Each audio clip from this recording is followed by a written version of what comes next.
preposition at. We use adjective with at preposition to describe skills and ability. Part 3. at preposition का प्रयोग adjective के साथ कैसे किया जाता है?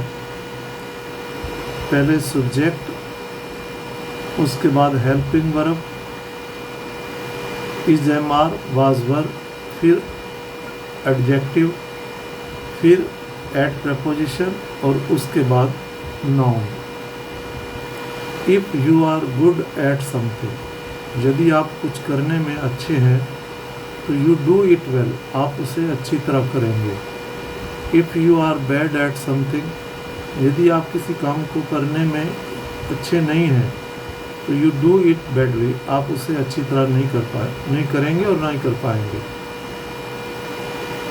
जब किसी के बारे में अच्छे या बुरे होने की बात कही जाए तब at preposition का प्रयोग करते हैं. पहले subject, फिर helping verb, फिर adjective, उसके बाद preposition at, फिर gerund. gerund मीन verb की फर्स्ट फॉर्म में जब हम ing लगा देते हैं तो वो gerund बन जाता है. और gerund एक नाउन भी होता है, इसे नाउन के रूप में भी प्रयोग किया जाता है. या कोई नाउन हो, फॉर एग्जाम्पल, वह अपने काम में उत्कृष्ट है. She is excellent at her job. वह पुरस्कार की हकदार है. She deserves the award.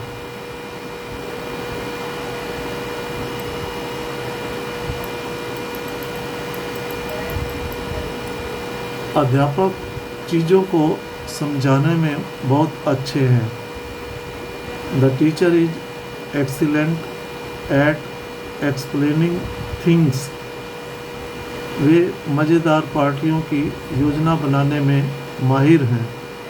They are excellent at planning fun parties. मेरी माँ पोशाक बनाने में कुशल है. My mother is skilled at dress making. Skill से स्किल्ड मतलब पास्ट पार्टिसिपल है, जिसे एज ए एडजेक्टिव के रूप में प्रयोग किया गया है. वह जटिल कार्यों को निपटाने में कुशल है. She is skilled at handling complex tasks. वह गिटार बजाने में सचमुच कुशल है. He is really skilled at playing the guitar. मैं इस कंप्यूटर गेम खेलने में कुशल हूँ. I am skilled at playing this computer game. वह प्रोग्रामिंग में कुशल है. He is skilled at programming. लड़की तैरने में बहुत खराब थी. The girl was very bad at swimming. वह गाने में अच्छी नहीं है. She is bad at singing. अब शी क्या हो गया? एक सब्जेक्ट हो गया. इज हेल्पिंग वर्ब हो गया. बैड क्या है? एक एडजेक्टिव है. एट प्रपोजिशन हो गया.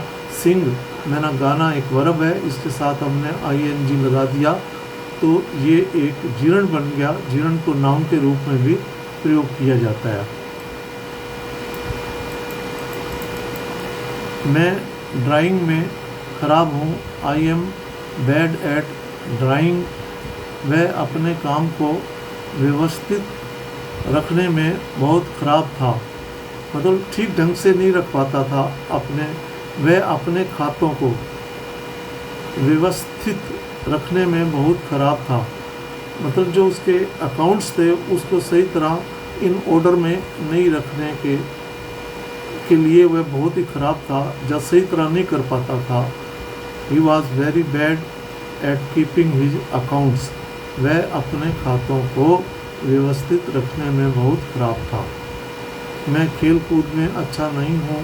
I am bad at sports.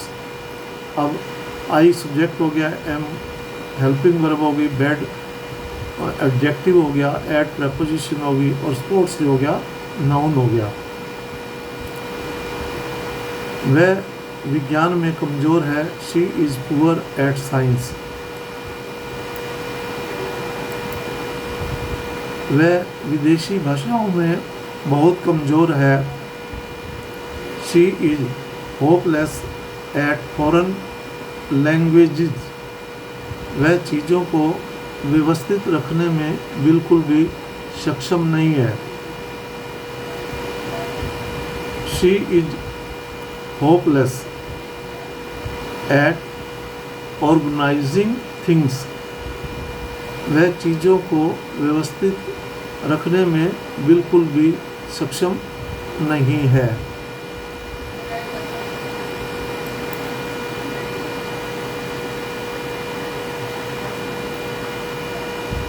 कक्षा में गणित बहुत खराब है, लेकिन विज्ञान बहुत अच्छा है। जो कक्षा है उसमें मैथ जो है इतना अच्छा नहीं पढ़ाया जाता। The class is hopeless at maths but their science is very good.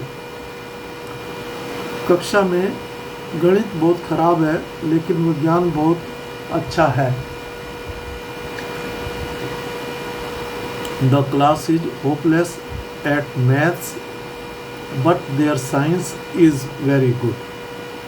कहने का भाव है कक्षा जो है उसमें मैथ बहुत इतना अच्छा नहीं पढ़ाया जाता, लेकिन जो विज्ञान है वो साइंस जो है वो बहुत अच्छी है, but their science is very good.